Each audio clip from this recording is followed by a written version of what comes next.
If your retirement plan is just to save as much as possible, you're probably going to overpay in taxes because retirement isn't taxed based on how much you spend, it's taxed based on how much income you show. And those are two very different things. How you take money out of your retirement savings can literally save you tens of thousands of dollars over time if you know how to play it right. And I can show you two people living on $200,000 a year. One pays almost nothing in taxes and the other pays over 20%. Same income, completely different outcome. I'm Matt Sorensen, attorney and CEO of Directed IRA, and in this video, I'm going to show you how you can generate $200,000 a year in retirement while keeping your taxes as low as possible and below 5% or less. Not because of a loophole, not because of some gimmick, not by cheating on your taxes or hiding money from the IRS, but because of how you structured your income under the tax code. Let's break it down. The goal in retirement is to have the highest income possible so that we're enjoying our later years, but we want to have the lowest tax rate possible because we don't want taxes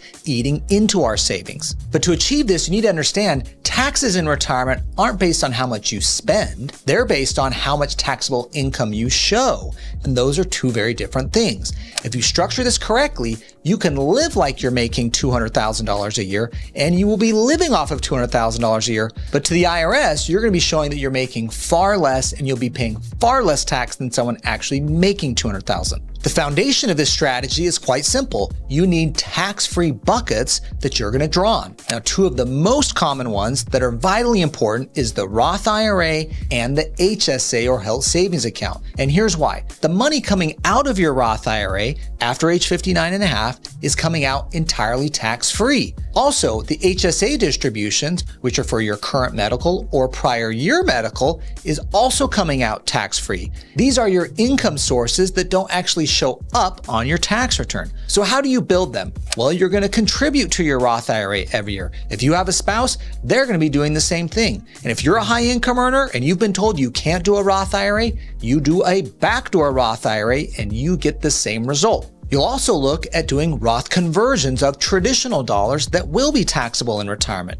Also, you should be maxing out your HSA. If you have a high deductible plan or that makes sense for your family, you should be utilizing the health savings account, putting over $8,000 a year for your family into that account, getting a tax deduction in that year, investing and growing it, and then drawing on the money later on in retirement. Because in retirement, these accounts become your tax-free income engine. Now, the best way to see how this all comes together is with a specific example. And I want to show you how someone making $200,000 a year is going to pay 5% or less in tax on their income. So let's say you followed the advice earlier and you have the tax-free buckets of the Roth IRA and the HSA. And let's assume you have $400,000 in a Roth IRA and $200,000 in an HSA. And let's say that those are growing at an 8% rate of return. And in that case, you could be drawing on those funds without putting any more money in for 19 years by taking out $5,000 a month or $60,000 a year. Now, here's how that breaks down in retirement. I'm going to have tax-free income of $40,000 from my Roth IRA,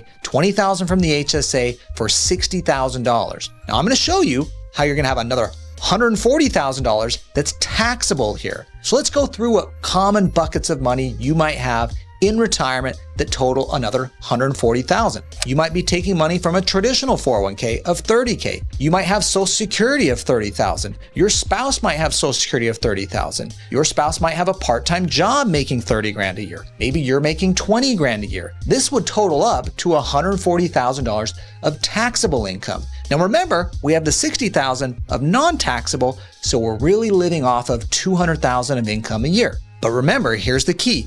Only part of this is actually taxable. Only the $140,000 is taxable, but we have a lot of deductions where we are going to whittle that down. In retirement, when you're 65 or older, you still get to take the standard deduction, which is $31,500, but you get to take additional deductions you never got to take before. There's an additional senior deduction of $3,200 for a married couple and a new senior deduction of $6,000 per person. So for a married couple, if both are over 65, you get an additional $12,000. This is a combined total amount of deductions of $46,700. Now what I'm doing is I'm reducing this taxable source of income, the $140,000 we had earlier, down $46,700, so I only have $93,300 of actual taxable income. Now let's run those numbers. At $93,000 of taxable income, most of that is taxed at either a 10% or a 12% tax rate. There's two tax brackets between 0 and $93,000. What that results in effectively is a total tax bill of $10,802. This is on someone who has $200,000 of annual income. This is an effective tax rate of 5%. And that's the difference between random withdrawals and strategic income planning. And here's where the strategy works. At $93,000 of taxable income, you're still in a 12% tax bracket, and that's a sweet spot where you'd like to be. But once you go over $100,000 of annual income, married filing joint, you jump to a 22% tax bracket. So the goal is to keep taxable income under $100,000 while still living in a $200,000 tax bracket. In addition, many of the deductions you get to take advantage of phase out once you make more than $150 or $200 grand a year, like that new $6,000 senior deduction. So if we can keep that taxable income under $100 grand, we're going to get maximum deductions and we're going to keep our effective rate at 5% or less. That's the entire game on how you're going to live off of $200,000, but only be paying taxes at a 5% rate. Most people miss this because they didn't plan for this. Instead, they're loading everything into pre-tax accounts because they're chasing tax deductions now,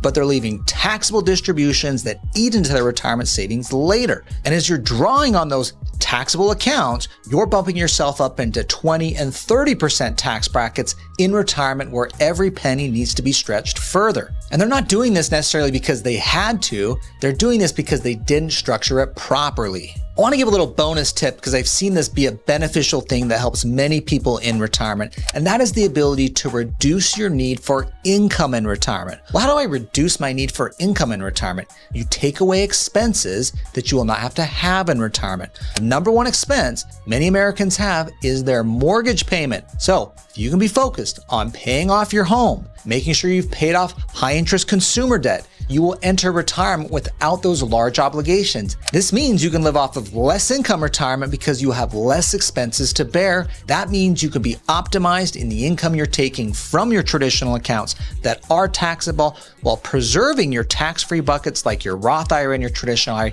to continue to grow. This keeps you in a lower tax bracket and it maximizes your tax-free income. Here's the takeaway. You don't need to avoid taxes entirely in retirement. You just need to control when you pay them and how much shows up as taxable income. Because with the right mix of Roth accounts, HSAs, strategic withdrawals, and deductions, you can live on $200,000 a year while paying as little as 5% in taxes. If you're building toward retirement or even getting close, now is the time to start thinking about how your income will actually be structured, because the difference between a good plan and a bad one can easily be 6 figures over time. If you want to make sure you're structuring your investments in the right way and maximizing the investment accounts while minimizing your taxes, I've put together my ideal order of investing guide, and it walks you through exactly what to prioritize first, what to layer in next, and how to build a portfolio in the most tax-efficient way you can withdraw on later in retirement. You can download it using the link in the description below and use it to map out your next move with confidence. And if you found this helpful, please hit the like button, subscribe, turn on notifications so you don't miss future videos. I'm Matt Sorensen. Thanks for watching. I'll see you in the next one.